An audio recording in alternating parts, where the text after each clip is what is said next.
Assalamualaikum warahmatullahi wabarakatuh. Halo semua, aku Areta Safira Putri dari kelas 10 RPLC. Di sini aku membuat video ini karena ada tugas dari Pak Ali.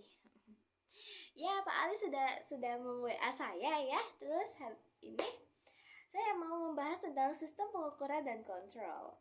Nah, di sistem pengukuran dan kontrol ini disebut juga tulang industri modern. Mulai dari pengaturan suhu oven di rumah hingga otomatisasi pabrik kimia yang kompleks. Secara sederhana, sistem ini bekerja dengan prinsip merasakan, berpikir, dan bertindak. Lalu di sini ada komponen utama sistem kontrol. Setiap sistem kontrol, baik itu manual maupun otomatis, biasanya terdiri dari 3 elemen dasar, yaitu sensor atau bisa disebut measurement. Ya, alat itu untuk mendeteksi variabel proses antara suhu, tekanan atau level. Yang kedua, ada transmitter. Ini tuh mengubah sinyal dari sensor menjadi sinyal standar seperti 44 sampai 20 MA atau sinyal digital agar bisa dibaca oleh controller. Yang ketiga ada controller. Ya, ini tuh bisa disebut sebagai otak yang membanding nilai saat ini, proses variabel dengan nilai yang diinginkan, set point, dan memutuskan tindakan apa yang harus diambil. Lalu, arsitektur loop control. Ada 2 jenis loop nih yang mendasari sistem kontrol. Ada satu open loop atau loop terbuka.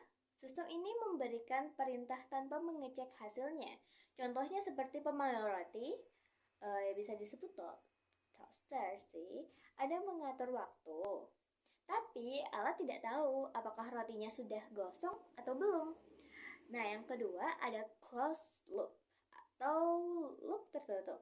Sistem ini terus-menerus memantau keluaran dan menyesuaikan masukan untuk meminimum error. Contohnya seperti AC ruangan. Sensor suhu memberitahu controller kapan harus mematikan kompresor saat suhu target tercapai. Lalu ada strategi kontrol yang umum. Ada 3 nih strategi kontrol yang umum, yaitu yang pertama P atau proporsional. Proporsional ini memberikan respon berdasarkan besarnya error saat ini. Yang kedua ada I. I itu bisa disebut integral. Ini tuh berfungsi menghilangkan offset atau sisa kesalahan yang terkumulasi dari waktu ke waktu. Yang ketiga ada D.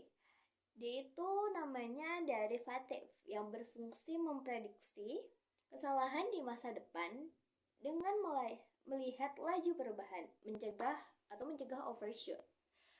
Lalu ada teknologi implementasi. Berikut adalah standar industrinya. Yang pertama, industri PLC, Programmable Logic Controller.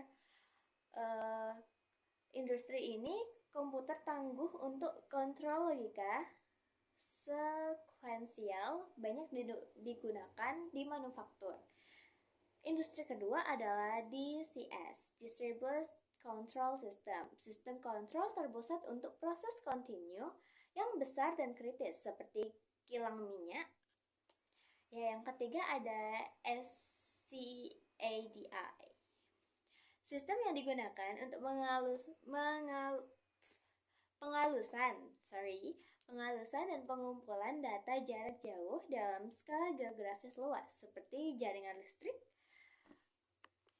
Nah, kita sudah di penghujung video ini, yaitu kesimpulan dari ini adalah yang pertama, sistem pengukuran berfungsi sebagai indera yang mendeteksi informasi fisik dari lingkungan sekitar. Yang kedua, data fisik tersebut kemudian diubah oleh sensor menjadi sinyal listrik yang dapat dibaca oleh Arduino. Bisa. Yang ketiga, sistem kontrol berperan sebagai otak yang mengolah data tersebut berdasarkan logika program yang telah dibuat. Setelah data diproses, Arduino mengirimkan perintah kepada actuator untuk melakukan tindakan atau aksi nyata. bekerja sama keduanya memungkinkan perangkat controller berfungsi secara otomatis dan responsif terhadap perubahan kondisi di sekitarnya. Nah, itu dia uh,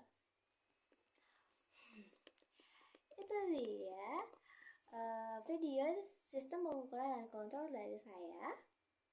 Jika ada salah perbuatan kata, salah perbuatan dan segala-galanya mohon dimaafkan karena emang ini pembuatannya terburu-buru. Ya, karena masih banyak tugasnya ya. Terima kasih dan wassalamualaikum warahmatullahi wabarakatuh. Bye bye.